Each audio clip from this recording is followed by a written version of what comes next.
Parmi tous les films de fantômes qui m'ont marqué, il y en a un qui reste au-dessus de tous les autres. Un film qui laisse une trace.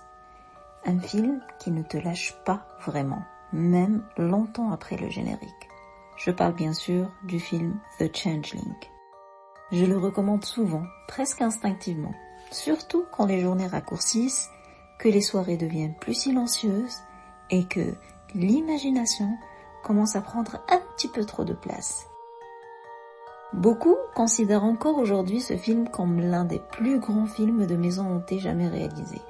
Mais pour moi, ce qui rend cette histoire encore plus dérangeante, c'est qu'elle n'est pas entièrement fictionnelle. Cette histoire s'inspire d'un fait réel, ou du moins d'un récit rapporté comme réel. Salut tout le monde, c'est Noxlore, j'espère que vous allez bien. De mon côté, je suis enfin libérée. Ce que je veux dire, c'est que j'étais en plein déménagement, je croulais sous les cartons pendant 2 mois entiers. Moi qui déteste le désordre, c'était une vraie épreuve de désensibilisation.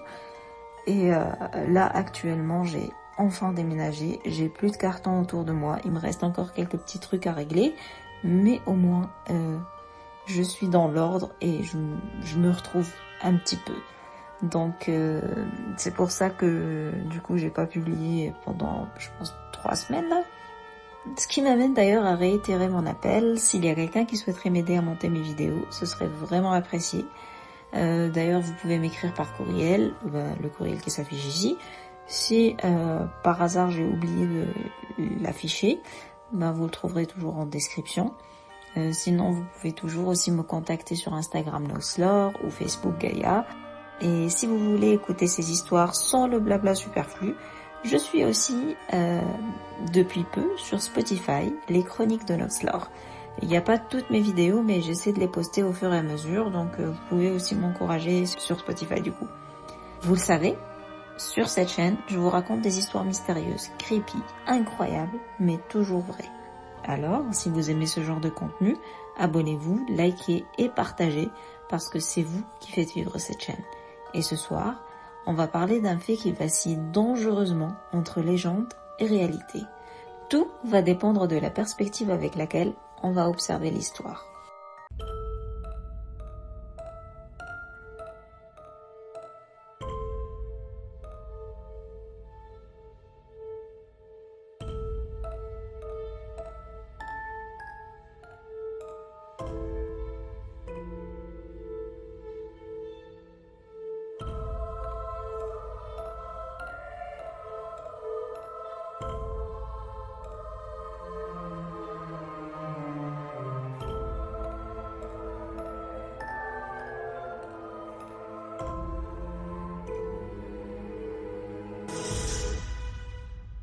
Dans le film The Changeling, George C. Scott incarne un homme brisé.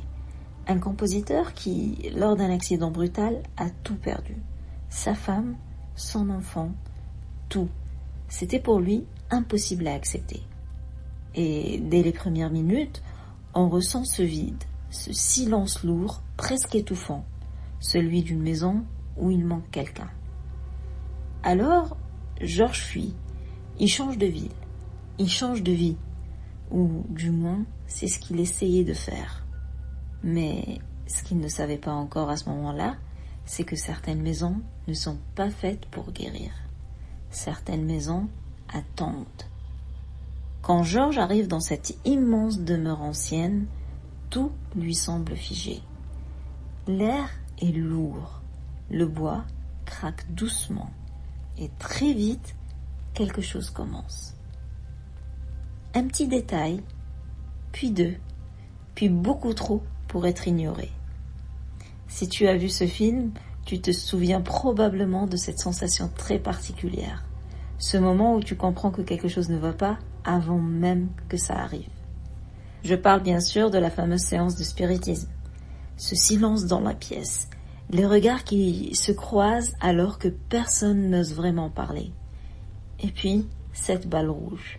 Une simple balle en caoutchouc qui roule, qui descend les escaliers et qui revient encore et encore. Comme si quelque chose voulait être vu. Enfin, quelque chose ou quelqu'un. Bref, si vous ne connaissez pas ce film, allez le regarder car il vaut le détour, même s'il commence quand même à se faire vieux. Maintenant, pour l'histoire qui a inspiré ce film, tout aurait commencé en 1968. Un homme, Russell Hunter, lui aussi compositeur, il quitte New York pour s'installer à Denver, dans le Colorado. Là-bas, il emménage dans une immense demeure, la Henry Treat Rogers Mansion, qui est située près de Cheeseman Park. L'une des raisons pour lesquelles Hunter a choisi cette demeure est qu'il payait vraiment des clopinettes pour un lieu historique incroyable. Pour vous dire, il payait environ $200 par mois de loyer, et quand on lui a demandé pourquoi le prix était si bas, sa réponse était simple. Personne n'en voulait. Alors pour la petite histoire, le Henry Treat Rogers Mansion n'est pas seulement une maison, c'est un symbole, une relique d'une époque révolue, et pour certains, un lieu où le passé n'a jamais vraiment disparu. Ce manoir a été construit à la fin du XIXe siècle par Henry Huddleston Rogers, qui était une figure influente de l'industrie pétrolière américaine et associée à la puissante Standard Oil. Le manoir incarnait à l'origine la richesse, le pouvoir et d'une certaine manière le rêve américain. C'était une demeure imposante, élégante, pensée pour impressionner et surtout pour durer. Après la mort de Rogers en 1909, la maison a changé plusieurs fois de propriétaire, d'usage et d'occupant. Mais au fil du temps, quelque chose d'autre s'est installé. Pas nécessairement dans les murs, mais dans les esprits. Les premières réticences à louer le manoir ne venaient pas de preuves concrètes, mais plus d'histoires. Des récits racontés à demi-mot, souvent impossibles à vérifier, mais suffisamment troublants pour marquer ceux qui les entendaient. Certains visiteurs parlaient d'une atmosphère pesante, presque oppressante, comme si l'air lui-même était chargé d'une tension invisible. D'autres évoquaient des phénomènes plus précis, comme des pas dans des pièces vides, des portes qui se referment lentement sans courant d'air, des variations de température soudaines dans certaines zones de la maison. Et ce qui rendait ces récits particuliers, ce n'est pas leur nature incroyable, mais plus leur répétition, puisque, indépendamment les uns des autres, plusieurs témoignages décrivaient des sensations similaires. Une impression d'être observé, une présence silencieuse, jamais clairement visible, mais constamment ressentie. Ce genre de détails, même sans preuve tangible, suffit à ancrer une peur profondément humaine, celle de ne pas être seul, sans pouvoir identifier ce qui nous accompagne. Rien n'est bien sûr scientifiquement vérifiable. Aucune preuve autre que les témoignages ne vient corroborer les faits. Mais dans ce type d'histoire, la perception compte parfois plus que les faits. Dans une petite communauté comme Fairhaven, les rumeurs circulent vite. Une histoire racontée devient une histoire répétée, puis transformée, amplifiée jusqu'à devenir une légende locale. Et une fois qu'un lieu est étiqueté comme hanté, même sans preuve, il devient difficile à laver de tout soupçon. D'un autre côté, il ne faut pas négliger un autre aspect, beaucoup plus terre-à-terre. Le manoir est immense, ancien et complexe à entretenir. Les coûts de chauffage, de rénovation et d'assurance peuvent rapidement devenir dissuasifs, chose qui va réduire naturellement le nombre de personnes capables ou prêtes à s'y installer. Donc, résultat des courses, entre une réalité économique contraignante et une réputation qui alimente les peurs, les potentiels locataires hésitent. Et le Henry Treat Rogers Mansion reste vide. Enfin, il l'était jusqu'à l'arrivée de Russell, qui n'a pas du tout été dissuadé par le côté ésotérique du manoir, et le côté financier, vu le loyer, était très encourageant pour lui. Après tout, Russell était un homme cultivé, rationnel, pas du genre à croire facilement aux histoires de fantômes. Au début de son emménagement, il n'y avait rien eu, juste le silence. Un silence quand même inhabituel, un peu trop parfait, comme si le manoir retenait quelque chose. Puis, un matin, Russell se réveille sous l'effet d'un bruit sourd. Plusieurs coups consécutifs, longs et réguliers, comme si quelqu'un frappait contre un mur ou une porte. Le cœur de Russell s'est accéléré alors qu'il tentait de déterminer la provenance du bruit. Il était immobile dans son lit, mais son adrénaline, elle était montée en flèche. Puis, à un moment donné, il a décidé de se lever. Et dès que ses pieds ont touché le sol, le bruit s'est arrêté net. Les jours suivants, le même scénario a recommencé. Même heure, même bruit. Et à chaque fois, dès qu'il se lève, tout s'arrête. Naturellement, une tension s'est installée dans le manoir. Russell ressentait maintenant un genre de peur diffuse et permanente. Il n'était pas paniqué, mais il avait cette constante anxiété qu'on a lorsqu'on se sent constamment observé. Puis, les phénomènes ont escaladé. Ça ne se limitait plus au coup. Maintenant, ce sont des portes qui claquent violemment alors qu'il n'y a aucun courant d'air. Des robinets qui s'ouvrent seuls en pleine nuit dans une maison vide. Russell a même été témoin d'un tableau qui s'est mis à trembler tout seul sur le mur, comme si quelque chose derrière lui le secouait. À ce moment-là, Russell était resté figé plusieurs minutes devant ce tableau, jusqu'à ce qu'il finisse au sol à force de vibrer. Le fracas du tableau sur le sol a permis à Russell de sortir de sa stupeur et il a rapidement quitté la pièce complètement terrifié. À cause de tous ces phénomènes qui n'arrêtaient pas de s'amplifier, Russell a commencé à mal dormir, à éviter certaines pièces et à allumer les lumières partout, même en plein jour.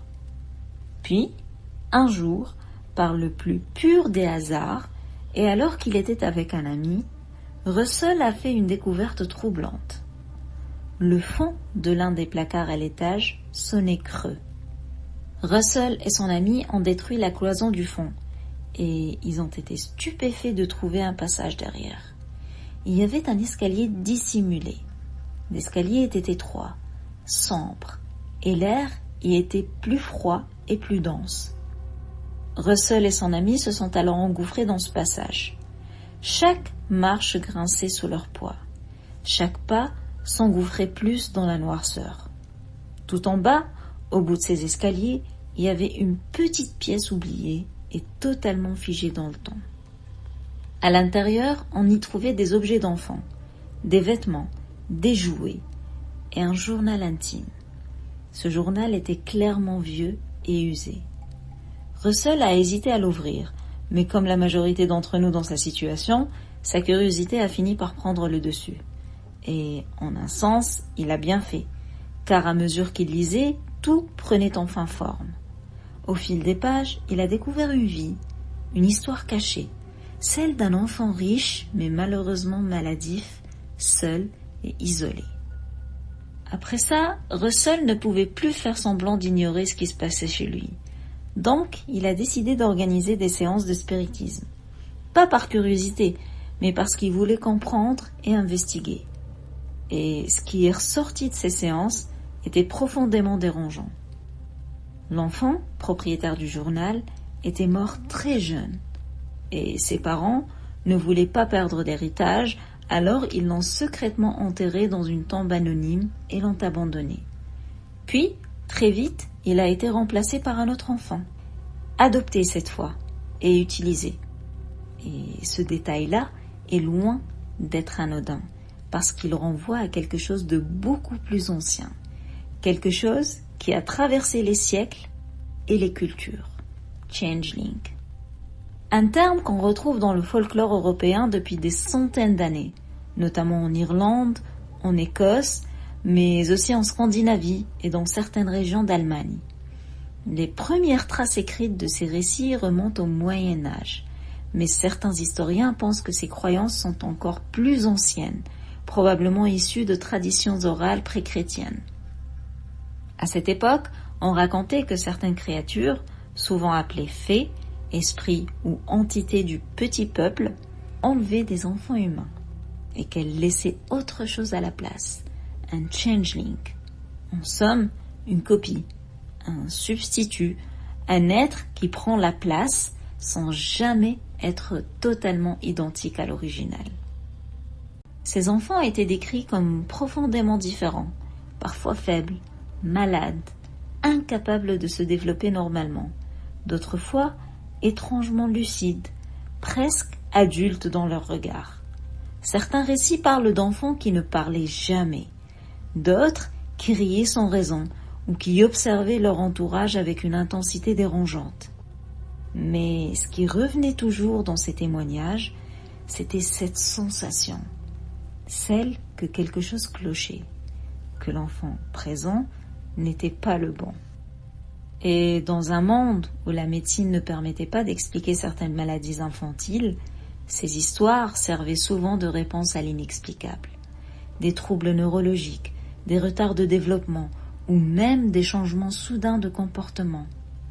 Mais au-delà de l'explication, il y avait la peur. Une peur profondément humaine. Pas seulement celle de perdre un enfant, mais plus celle de ne pas s'en rendre compte immédiatement et de continuer à vivre avec quelque chose d'autre. Quelque chose qui aurait pris sa place. Et avec le temps, cette idée s'est ancrée dans l'imaginaire collectif. Et elle a, comme j'ai dit tantôt, traversé les siècles. Et elle a même évolué jusqu'à se retrouver des années plus tard dans des récits beaucoup plus modernes, comme celui qui a inspiré le film The Changeling. Parce qu'ici, il n'est plus question de créatures féeriques, mais le principe reste le même. Un enfant meurt et il est remplacé, pas par magie, mais par choix. Un remplacement froid, calculé pour préserver une image, un héritage et une richesse. Et c'est peut-être ça le plus troublant en fait, parce que cette fois, le monstre ne vient pas d'un autre monde. Le monstre est humain. Et ce n'est pas tout. Pour revenir à l'histoire de Russell Hunter, cette séance de spiritisme qu'il avait faite a aussi révélé que le jeune garçon ne voulait pas juste être entendu, il voulait être retrouvé. Alors, guidé par cette présence, Russell s'est rendu jusqu'à une maison sur South Dahlia Street. Il y avait une famille qui y habitait. Russell a frappé à la porte et a expliqué l'histoire à la famille. Bien sûr, la famille était clairement hésitante et mal à l'aise à l'idée de laisser un inconnu creuser chez eux, ou même à l'idée de creuser en tant que tel. Mais la peur et la curiosité sont deux maladies contagieuses qui ont fini par avoir raison de la famille, qui a donc accepté que Russell creuse chez elle. Chaque coup de pelle donné par Russell résonnait au sous-sol. Les coups étaient rythmés jusqu'à ce que Russell tombe sur quelque chose. Un os. Et c'était le premier d'une longue série. Puis, il a trouvé un médaillon en or sur lequel un prénom était gravé. Au fur et à mesure que Russell faisait ses découvertes macabres, autant lui que son assistance ont commencé à réaliser avec effroi que l'enfant n'est plus une histoire. L'enfant est réel, ou du moins, il en a tout l'air. Et ça ne s'arrête pas là, car le soir même en rentrant chez lui, Russell a constaté que tout avait empiré. Le manoir était devenu plus agressif. Les objets ne se déplaçaient plus, ils étaient projetés maintenant, et avec force. Un mur s'est même effondré derrière lui. Et avant juste que ça n'arrive, Russell avait ressenti un souffle, comme si quelque chose avait frappé ce mur de plein fouet. Et une nuit, alors que Russell dormait, les portes vitrées dans sa chambre ont explosé sans raison. Le verre a volé en éclats et Russell était gravement atteint. Cet incident a débloqué une nouvelle peur chez Russell. Maintenant, il n'a plus peur de l'inconnu, mais bien d'une menace directe qui pourrait lui coûter la vie. Là, il fait enfin ce que toute personne sensée ferait. Il fuit. Il quitte ce manoir pour s'installer dans une autre demeure sur Kearney Street.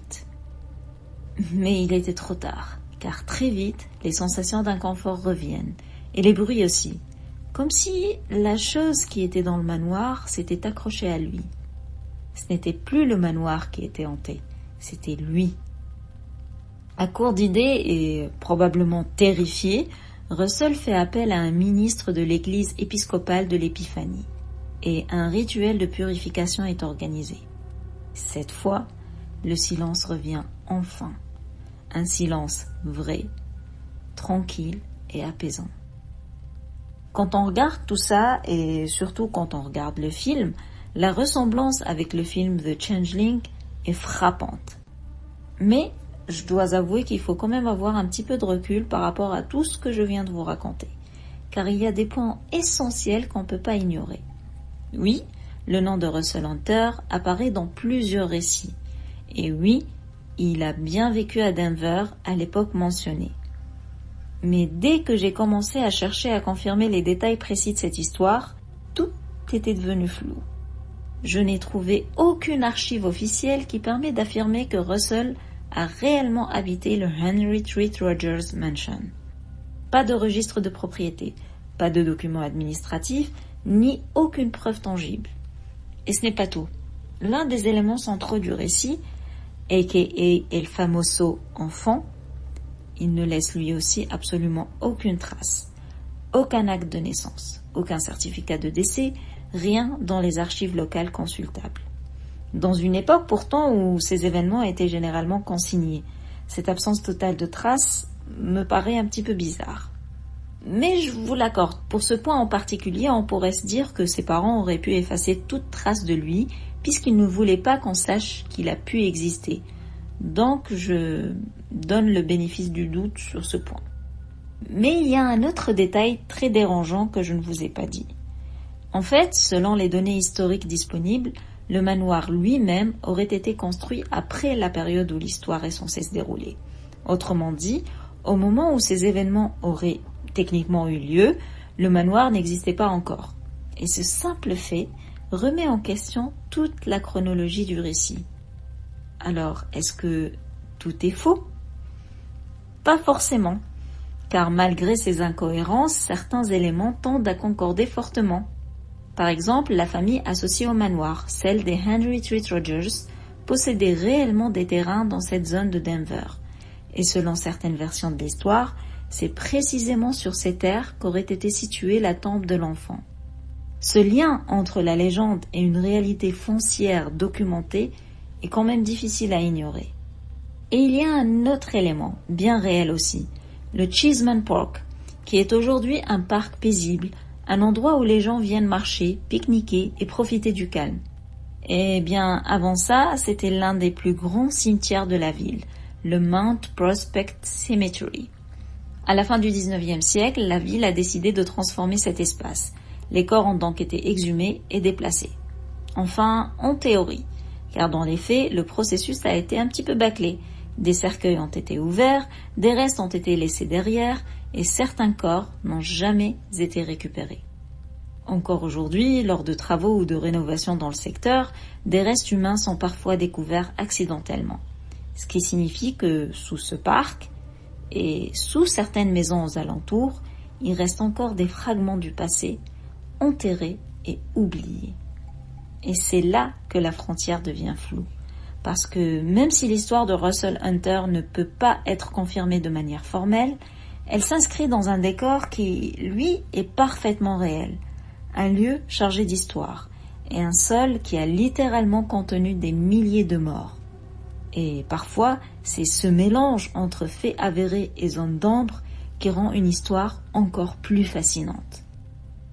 Alors, au final, qu'est-ce qui est vrai ? Le film The Changeling s'inspire bien de ce récit. Le manoir a existé mais a été démoli. Et le parc cache encore des restes humains. Mais pour le reste, aucune preuve tangible, seulement des témoignages, des coïncidences et une histoire bien ancrée qui refuse de disparaître. Et justement, peut-être que les changelings n'ont jamais vraiment disparu, parce que ce ne sont pas des créatures, mais une idée, le reflet de quelque chose de bien plus réel et de profondément humain. une peur si profonde qu'elle déforme la réalité. Le genre de peur qui naît quand l'humain se retrouve face à quelque chose qu'il ne comprend pas et qui préfère remplacer par une histoire plus simple et moins insupportable. Parce qu'au fond, ce qui nous terrifie le plus en tant qu'être humain, ce n'est pas ce qu'on ne comprend pas, mais ce qu'on n'arrive pas à oublier au point qu'on soit prêt à croire à une fable pour éviter d'affronter la réalité. Et voilà, c'est tout ce que j'avais à vous raconter concernant cette histoire liée à The Changeling et à Russell Hunter. J'espère sincèrement que ça vous a plu. Alors dites-moi en commentaire le fond de votre pensée. Est-ce que tout peut s'expliquer rationnellement ou est-ce qu'il reste parfois quelque chose d'autre qui est juste hors de portée? Et si vous êtes resté jusqu'ici, alors j'ai une dernière question pour vous. Vous partez où en vacances cet été? Moi, je cherche encore, alors peut-être que je vais m'inspirer un petit peu de vous. Et comme d'habitude, prenez soin de vous, soyez bienveillants, amusez-vous à max et surtout, restez safe. Ciao!